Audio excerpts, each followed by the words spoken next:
I love the idea of us reconnecting with people who, for whatever reason, may not be participating in the church anymore. It's so important to understand and be intentional and excellent in the way that we reconnect with people. I've heard people say things, I've said things that later, thinking back, realize that was the worst thing I could have said. When people come back to church or they give Christianity another try, we don't want to say things like, hey, where have you been hiding at? Or what rock did you crawl out from under? Where have you been? That puts people on the spot. That gets them in the defensive. We just want to tell people we're glad they're there. One of the important places where I learned the importance of reconnecting and doing it in a safe way was in 12-step recovery. I left the church, but before I came back to the church, I found hope and wholeness and recovery from addiction in 12-step recovery. And what I learned there, I believe, is so important for the church in reconnecting to people. When I walked in the door, I was just told, man, we're just glad you're here. Keep coming back. We're just glad you're here. Keep coming back. They would tell me things like, hey, one day at a time, and give yourself a break.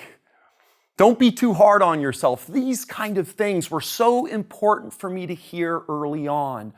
Because when someone comes, whether it be to a church or a 12-step meeting, they're vulnerable. They're taking a chance. And we want to make sure that we treasure that vulnerability, that we're careful with them. And so we want to tell people, like I heard at that meeting, we're glad you're here. Keep coming back. I'll never forget when I came to the meeting for the first time. I was so nervous, but I left there feeling more empowered, more loved than I had ever felt before.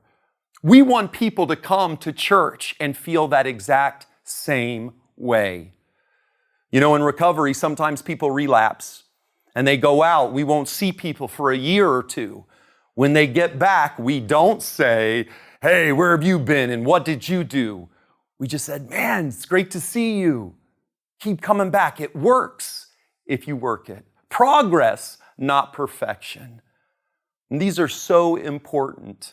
The love I experienced there in 12-step recovery was so fundamental for me. And it was one of the steps bring me back to the church. And I knew I had a fellowship of friends that were there to support me when I started coming back to church.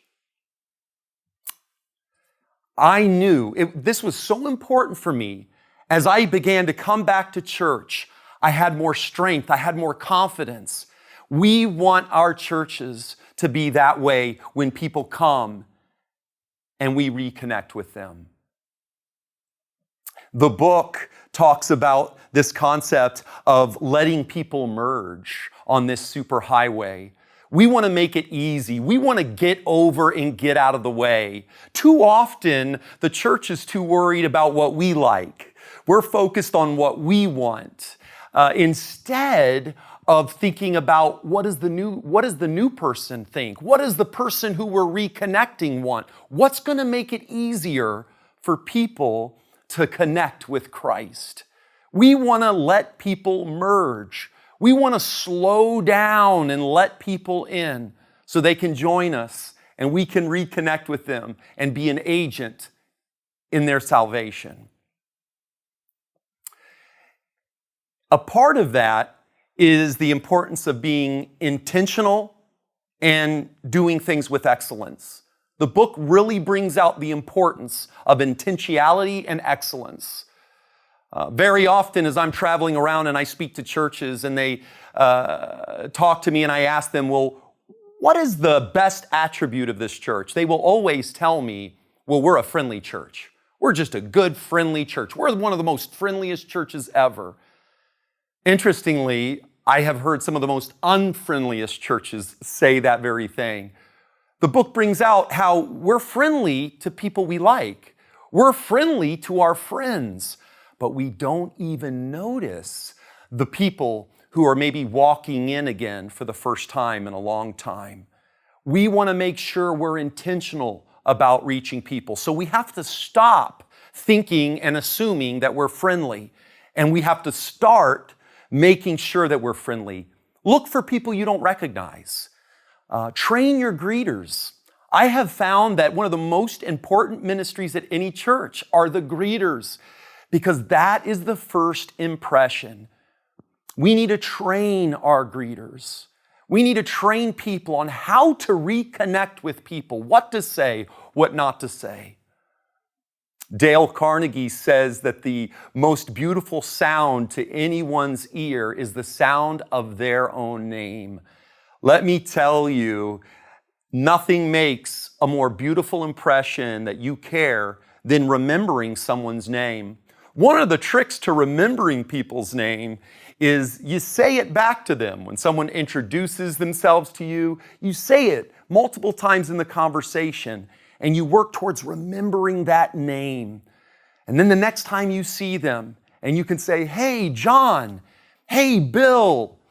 Hey, James, good to see you." It makes such a powerful impression, and it communicates you really do care. That when you're listening to someone, you're really listening to them. You're not just thinking about something else. You're engaging with that person as an individual. You know what I noticed about Jesus in his ministry when he walked this earth? Every single person Jesus interacted with, he did it as a unique, special approach to that person. He always approached the person as the unique person that they were. And friends, we need to do the same thing in ministry. We can't just approach everybody the same way. You may be a hugger, not everybody who comes and wants to reconnect through a hug. You need to respect people's social boundaries. We need to look to nonverbal physical communication cues to know what to do and what not to do.